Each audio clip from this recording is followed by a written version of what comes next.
Don't just live for tomorrow,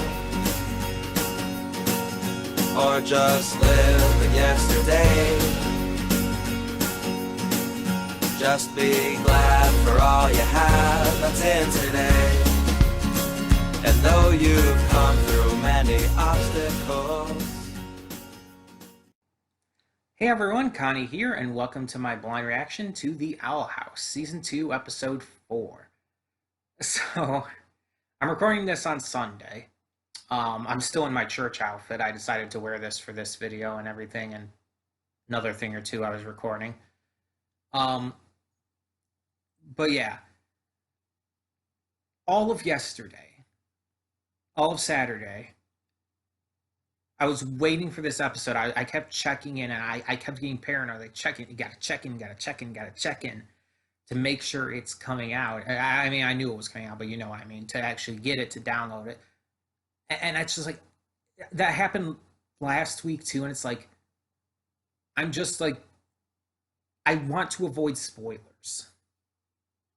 I really do, so I'm trying to get the episode as quickly as possible so I can react to it as quickly as possible to avoid that.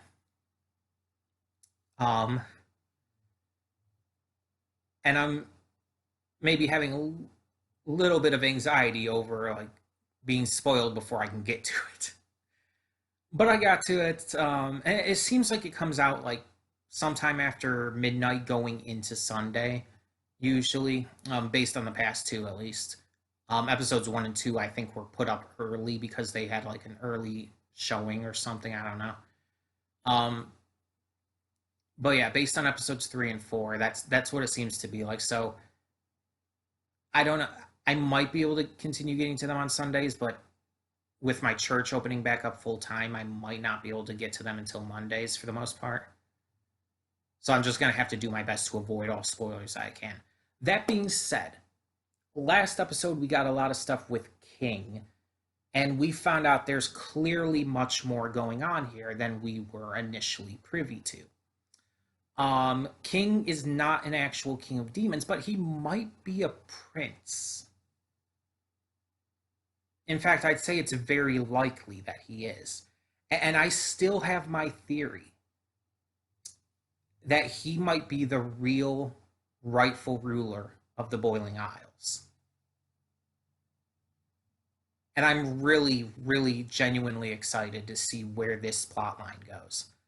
That being said, with episode 4, I don't know anything except I think I saw a screenshot of Hootie when someone was talking about episode 4, but that doesn't tell me anything because it was just like a screenshot of Hootie.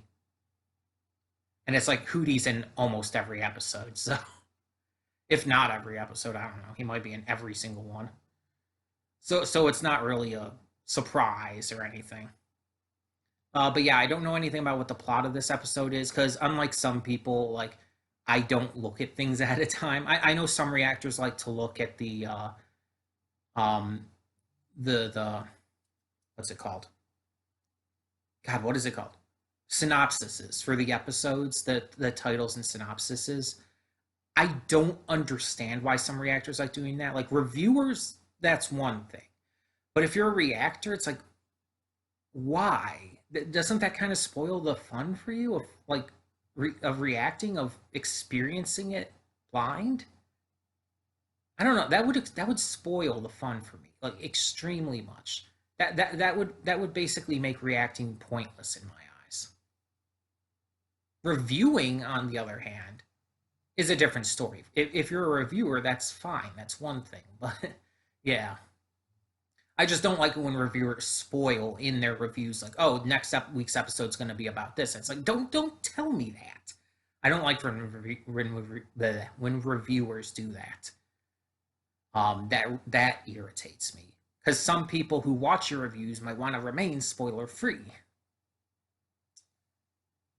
I've had a couple of reviewers in the past who did that, and it really annoyed me, with MLP especially. But anyways. So yeah, I don't know what to expect with this episode, but this season so far has been pretty damn good. It's been pretty damn good. The first episode was was definitely weaker than episodes 2 and 3.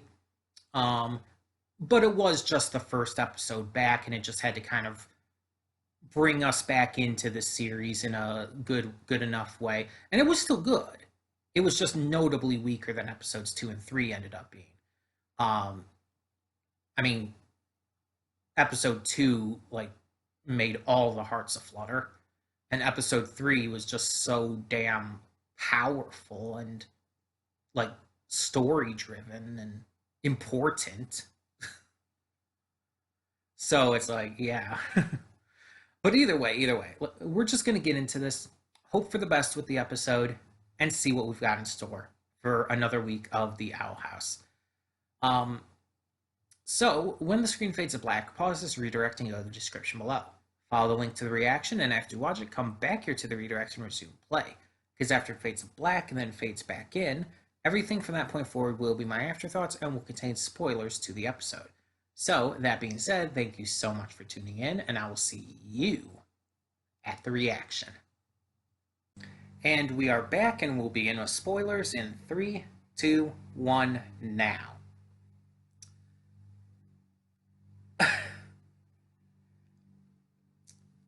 When I first dropped this series, my biggest complaint was that they weren't touching on Luz's mother. On the fact that she would have been notified that Luz never arrived at the camp, and that there's no way that that wouldn't be important. After picking it back up, thanks to it being a donation reward for Smurf, we did eventually find out that there had been these notes being sent that initially spelled her name wrong, which is a huge red flag. It should have been for the mother. And it was made clear that someone or something was interfering and making it so that nothing was revealed.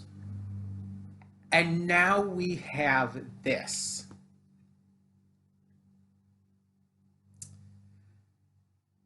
Presumably, Luz has been in the Boiling Isles for long enough to where her camp would have ended. To where she would have come back, like she's been away that long. So we see in the human world, replacing the notes is a fake Luz. Living with Luz's mother. And this is extremely concerning for a number of reasons. But I have two things of note to say about this. One,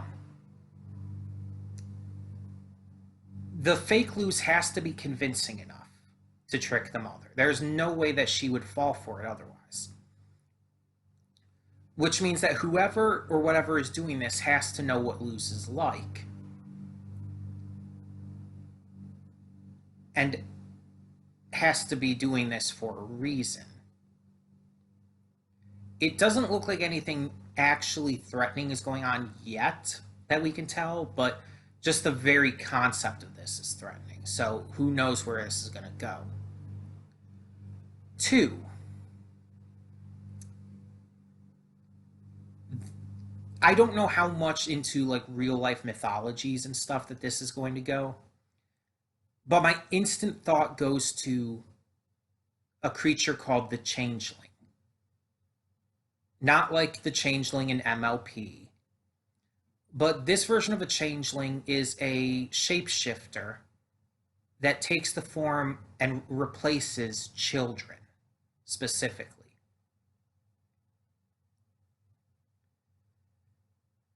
What if something like that is happening? And if that's the case, again, why?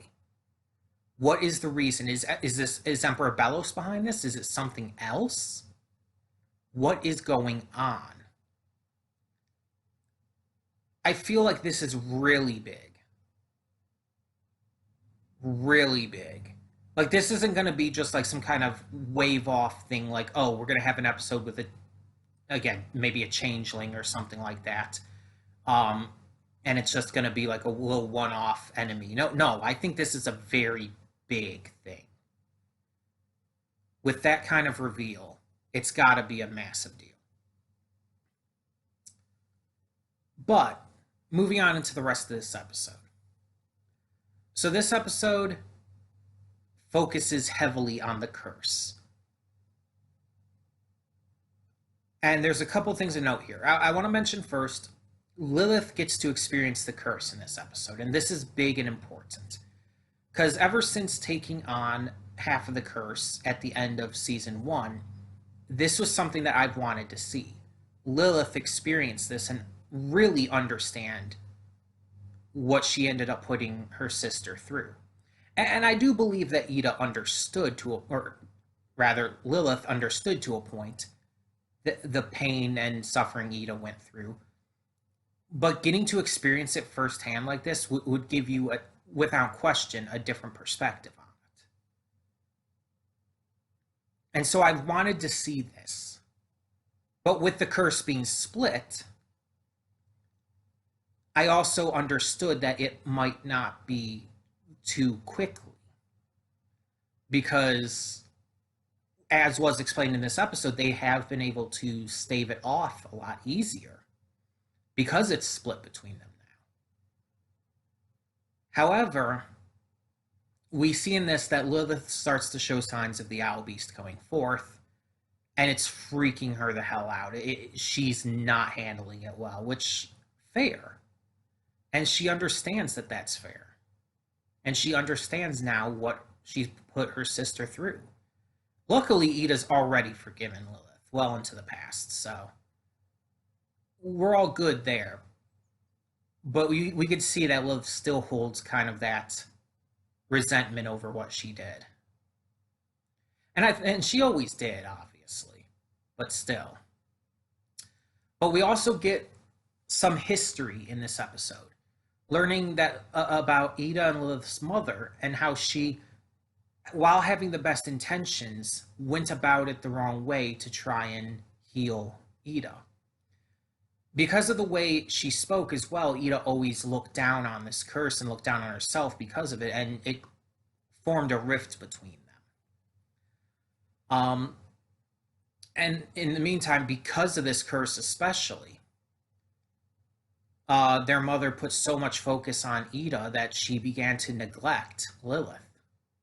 And there's so many layers to this. There's so many layers to this like relationship with them and their mother. And it's like it's way too much to talk about in these afterthoughts. But you have stuff like neglect. You have stuff like overburdening parents. This episode even touches on, like I said in the reaction, the kind of argument between more natural remedies versus doctors and medicine. And it's like, it's a really interesting idea to discuss and to throw in here. And one thing I will say, and I do trust in doctors and medicine. I'm definitely on that side of things for the most part, but I will stand up for natural remedies to a degree here. They are not necessarily a scam. Like that's very much what this episode was joking about. And it's like, that's not necessarily the case. There are a lot of natural remedies that do genuinely help and work. For example, if you're sick, using stuff like ginger and turmeric and stuff is very helpful.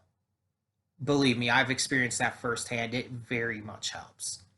Stuff like that, of course, eating better, exercising better, yeah, that kind of stuff definitely helps. But then there, of course, you have the stuff like the essential oils and other kinds of like ridiculous stuff that is brought in. And the idea of superfoods is just ridiculous. And stuff like that, where it's like some people take it a little too far and just come up with all of these natural remedies that are just dumb, and a lot of them just don't even make sense. there are people who like say stuff like, "Oh, you can heal broken bones with like meditation and shit." It's like, shut the fuck up. No, you can't. That's not how anything works. But there are people like that, and it's irritating as shit. Hell, there are Christians like that who like think that prayer is all you need and that you don't need medicine. It's like people die because of that shit. It's like there's obviously a point where it goes too far, and that's definitely what this episode was more touching on, rather than just like genuine natural remedies that are out there. But we get to see that Lilith, or that Ida has a rift with her mother because of the way that her mother has been going about this, all these different remedies that she comes by with every year and nothing working. And so Ida's also kind of just given up hope in that regard.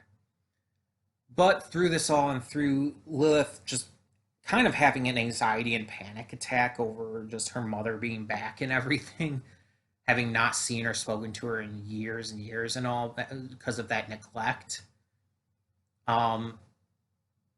Lilith kind of goes nuts and becomes an owl beast because of her mother. Ida also becomes an owl beast, and they end up going at it. And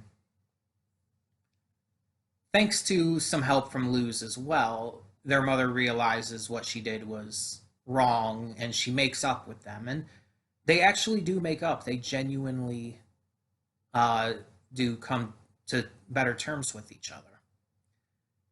And this is the part that I'm actually really disappointed about with this episode. It's the only part I'm actually disappointed about. Lilith is choosing to go live back at home with her parents. I'm not upset at that idea, but this is only 4 episodes into this season. This is going to have like 20 something episodes, early 20s, I believe. I don't remember the exact amount. I think it's 21, but I'm not confident on that. But it's like only 4 episodes, and we're kind of getting rid of Lilith as a main character. Like, yeah, of course she's going to be back, and yeah, of course she's going to probably have some more notable roles in this season. But she had become a legitimate main character. And her connection with Hootie was important. And it was developing Hootie, it was developing Lilith. People loved it, and they're just getting rid of it. I feel like this is just a really weird decision from a writing perspective. It like, if they wanted to do this, that's fine, but I feel like this, like her going back to live with her mother or something, if they wanted to do that, it should have been later on in the season. Unless we're still going to have just as much Lilith, but then it's just like they're just going to go randomly over to their family's house to focus on Lilith each episode, or maybe every other episode, or every couple. And it's just like, I just don't feel like they're going to do that. So it feels like they're just wiping Lilith away from main character status after only 4 episodes of being there. And that's really disappointing to me. Like, I get you wanting to focus on like Ida, Luz, and King as the main characters, but still, I don't know. It feels off to me. I'm just not a fan of the decision. But we'll see how it goes. It might end up working out in the long run, anyways. In the meantime, tell me in the comments below what you thought of this episode of The Owl House, and thank you so much for tuning in. For now, I'm Connie, and I'm signing off. See y'all next time.